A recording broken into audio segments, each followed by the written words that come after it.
New Hero Hero ဆိုတာ double death double damage double immune double immobilize ဆိုတော့ဒီလိုအရာအလုံးနှစ်ခါသုံးလို့ရပြီးတော့ high mechanic ဖြစ်တဲ့ hero ဖြစ်တဲ့အတွက်ကြောင့်မလို့သူ့ရဲ့ skill တွေနဲ့ hero nature ကိုကောင်းကောင်းသိဖို့လိုတယ်ဆိုတော့ဒီ video file ထဲမှာ hero ရဲ့ skill combo အကောင်းဆုံး item ပေးနဲ့ emblem တွေကိုရှင်းပြပေးသွားမှာလည်းဖြစ်ပါတယ်အရင်ဆုံးအနေနဲ့ဒီ hero ရဲ့အားသာချက်အားနည်းချက်တွေကိုတေချာလေးရှင်းပြပေးမယ် hero က funny လိုမျိုးပဲ level 2ရောက်မှစပြီးတော့ impact ရှိတာဖြစ်တဲ့အတွက်ကြောင့်မလို့ level 1မှာ jungle invade မလုပ်ခံအောင်ဖို့ကအရေးကြီးတယ်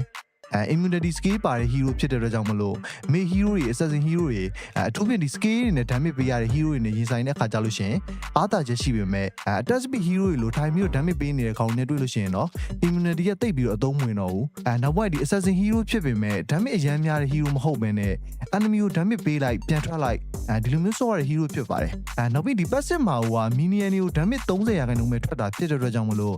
jungle ပဲဆော့တဲ့ hero လည်းဖြစ်ပါတယ်ဆိုတော့ဒီ hero ရဲ့ skill လုံးပုံတွေကိုကြည့်ကြည့်လိုက်အောင်skill 1 mobility skill ဖြစ်ပြီးတော့ joystick control သွားတဲ့ဘက်ကိုနှစ်ခေါက် dash မယ်ဒါ wall ကိုကြော်ဖြတ်သွားလာလို့ရမှာလည်းဖြစ်ပါတယ်skill 2က AoE damage ကိုမှနှစ်ခါဆင့်ပြီးတော့ထိစေမဲ့ skill လည်းဖြစ်ပါတယ်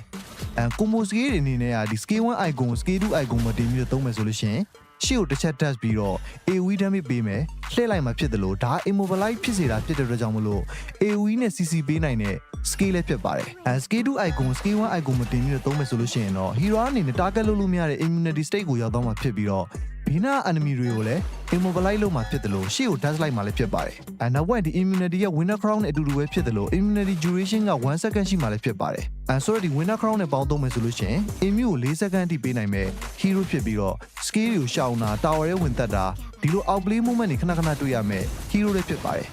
နောက်ပြီးတစ်ခုသိထားမှာ hero ရဲ့ dash skill တွေအကုန်လုံးက joystick control သွားတဲ့စီကိုသွားပြီးတော့ dash မှာလည်းဖြစ်ပါတယ်ဆိုတော့ဒီ hero ရဲ့ jungle အတွက် item နဲ့ emblem တွေကိုကြည့်ကြည့်လိုက်အောင်emblem တွေမယူခင်မှာ hero အတွက် energy နှစ်ခုကူတောင်းက scale 1ကူတောင်းနဲ့အတူတူပဲဖြစ်တာဖြစ်တဲ့အတွက်ကြောင့်မလို့ hero ကကူတောင်း reduction 40%ခန့်ပြည့်ဖို့အရေးကြီးတယ်ဆိုတော့ဒီ hero အတွက် movement speed early damage အတွက်ဆိုလို့ရှိရင် assassin emblem မှာ rotation မြန်မှုအတွက်ကို jelly early gain damage အတွက် reversal နဲ့ဒီကူတောင်း reduction အတွက်ဆိုလို့ရှိရင် inspire လို့ talent မျိုးနဲ့ဆော့တဲ့နဲ့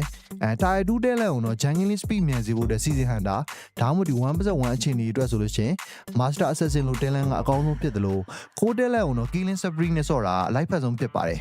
ဆိုတော့ဒီ item ပေးတဲ့အခါမှာဆိုလို့ရှိရင်လည်း enemy ရဲ့ movement speed ကိုခိုးပေးမဲ့ eye retribution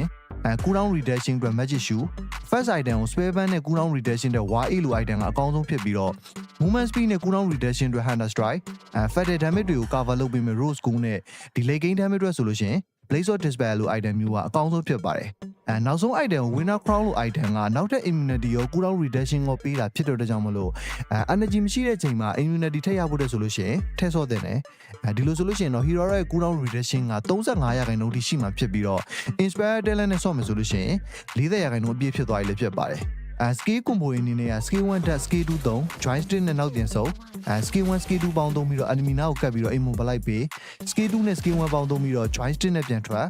ဒီချိန်မှာဒီ skill 1နဲ့ skill 2ကူတောင်ကပြန်လည်နေပြီဖြစ်တဲ့ကြောင့်မလို့အချင်းဒီပုံမူတည်ပြီးတော့ skill 1နဲ့ပြေးပြီးတော့ enemy လိုက်တက်လို့ရတယ်လို့လိုအပ်လို့ရှိရင်လည်းထွက်ပြေးလို့ရမှာဖြစ်ပါတယ်ဆိုတော့ဒီလိုဆိုတော့ hero အတွက်အလွယ်ဆုံးနဲ့စစ်အဖြစ်ဆုံး combo တွေလည်းဖြစ်ပါတယ် okay ဆိုတော့ဒါကတော့ဒီ new hero နဲ့ပတ်သက်တဲ့ jungle လာ guide ပဲဖြစ်ပါတယ်ဆိုတော့လက်ရှိကြည့်နေသူတွေထဲမှာရော hero ဆော့နေသူတွေရှိလားဆိုတော့ဘယ်လိုမျိုးဆော့နေကြလဲ comment ထဲမှာဝင်ရောက်ဆွေးနွေးပြသလို့ရပါတယ် mobile legend နဲ့ပတ်သက်ပြီးတော့ video content တွေစိတ်ဝင်စားတယ် second နေလဲလိုချင်တယ်ဆိုလို့ရှိရင်တော့ Ozai Facebook page YouTube နဲ့ TikTok channel တွေကို follow and subscribe channel ကိုကူညီပေးသားအောင်မမေ့ပါနဲ့